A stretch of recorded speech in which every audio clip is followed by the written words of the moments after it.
extrait de mon troisième roman, Le Château d'Annelise, édité aux éditions Édilivre en 2016. Je vous lis le chapitre 36, c'est la fête au château. Marie gara sa petite Clio sur le parking du château et s'arrêta un instant pour profiter de la vue de ce splendide monument. Elle adorait son travail de guide touristique. Elle travaillait sur plusieurs sites du Pays de Loire, mais appréciait particulièrement celui-là. Cette bâtisse avait une âme spéciale qui lui touchait le cœur. En traversant chaque pièce, elle sentait les parfums d'autrefois. En fermant les yeux, elle imaginait des personnages historiques se promenant dans le parc, et chaque fois qu'elle ouvrait une porte, elle avait l'impression de sentir la présence des générations anciennes. Elle eut alors l'idée de proposer à JR un projet particulier pour fêter les 500 ans de la construction du château. Ses parents auraient voulu qu'elle fasse des études de médecine, mais Marie avait tenu bon et avait réussi à imposer ses projets.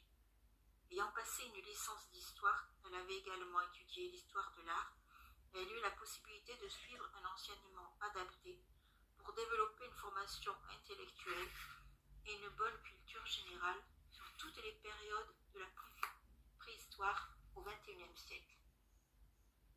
Ses diplômes en poche, elle avait fait des stages dans des musées en France et à l'étranger. Son séjour au musée du Caire l'avait fait douter de son choix. Elle était tellement émue de travailler sur des sites historiques datant de plusieurs milliers de siècles qu'elle s'était demandé si elle ne devait pas s'orienter vers l'archéologie. Mais la douceur de sa région lui manquait. Elle voulait continuer à vivre dans son pays natal. « Louise, tu me fais mal !» Oh là là, quelle chiquée, Scarlett, elle en demandait encore.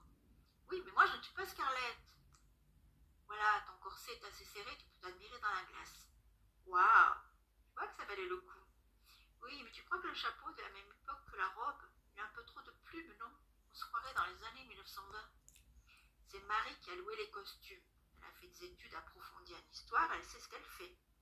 Oui, sans doute, je ne suis pas à l'aise avec ces vêtements.